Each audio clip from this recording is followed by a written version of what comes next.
छत्रपती शिवराय यांच्या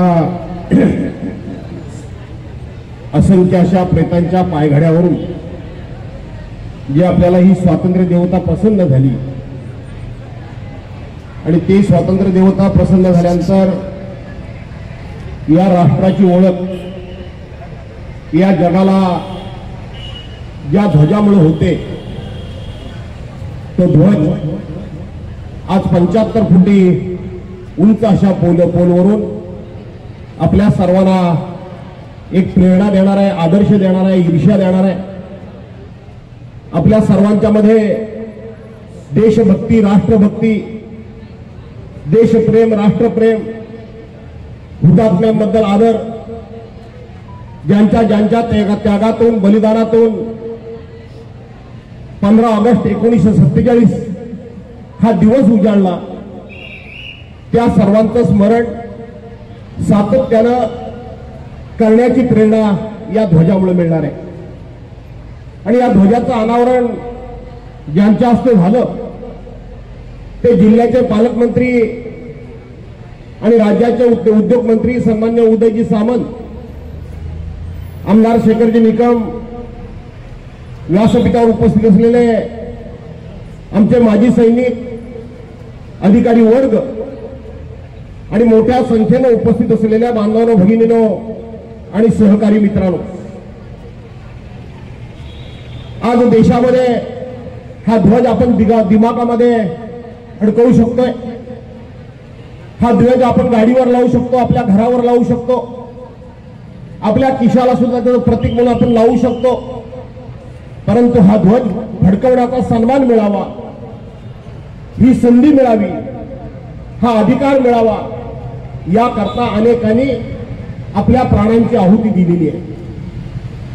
ही स्वातंत्र्य देवता प्रसन्न व्हावी म्हणून अनेकांनी आपल्या संसाराची, आपल्या स्वप्नांची या ठिकाणी राख रांगोळी करून घेतलेली आहे आणि त्या यज्ञकुंडामध्ये त्यांनी आजचा भविष्यकाळ हा आपल्या सर्वांच्या नशिबामध्ये यावा याकरता म्हणून ते होमकुंड पेटवलेलं होतं।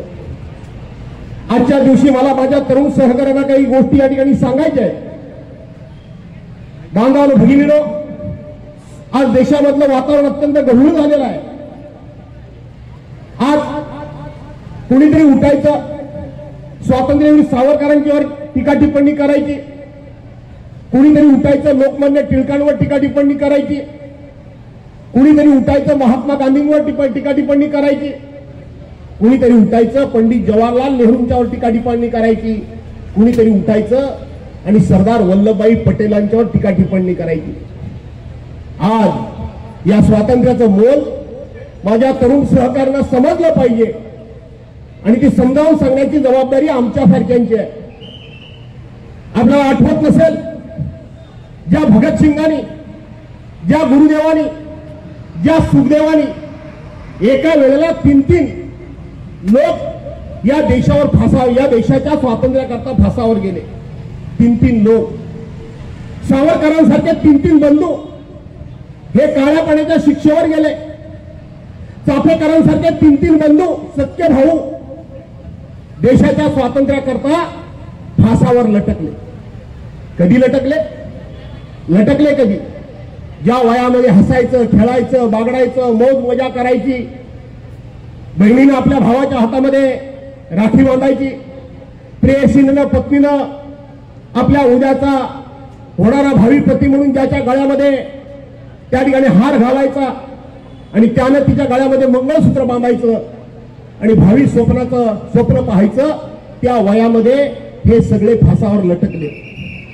आज कोणाला माहित नाही, शांती कोणाला माहित नाही, सुनीती कोणाला माहित नाही, काकोरीच्या कटामध्ये पहिला फासावर मुस्लिम समाजातला लटकलेला अशफाक उल्ला खान सुद्धा कोणाला माहित नाही, अशफाक उल्ला खान सुद्धा कोणाला माहित नाही। हे सगळे फासावर लटकत असताना हे फासावर गेले, ते हसत गेले, नाराज होऊन गेले नाही, रडत होऊन गेले नाही, तर फासावर जाण्यापूर्वी त्यांनी इथे हात लावला या मातीला, ही माती आपल्या कपाळाला लावली, वंदे मातरम म्हणाले आणि स्वतःच्या हातानं स्वतःच्या हातानं फासाचा दोर आपल्या गळ्यामध्ये लटकवून घेतला आणि ते हसत हसत फासावर गेले. कशाकरता फासावर गेले? आम्ही या पद्धतीने एकमेकांवर आरोप करतोय, टीका करतोय, टिप्पणी करतोय, ज्यांच्याबद्दल आम्ही आरोप करतोय त्यांचं आणि आमचं योगदान काय? त्यांच्या योगदानाची बरोबरी आमची होऊ शकते काय? त्या काळामध्ये त्यांनी त्याचे निर्णय घेतले असतील, पण आज राष्ट्राकरता आमच्यासारखे काही न केलेले लोक आम्ही लोकांना या ठिकाणी राष्ट्रभक्तीचे धडे देतोय. राष्ट्रभक्ती म्हणजे काय ते शिकवतोय. बांधवांनो, भगिनींनो, ही राष्ट्रभक्ती असू शकत नाही. आठवतो खुदिराम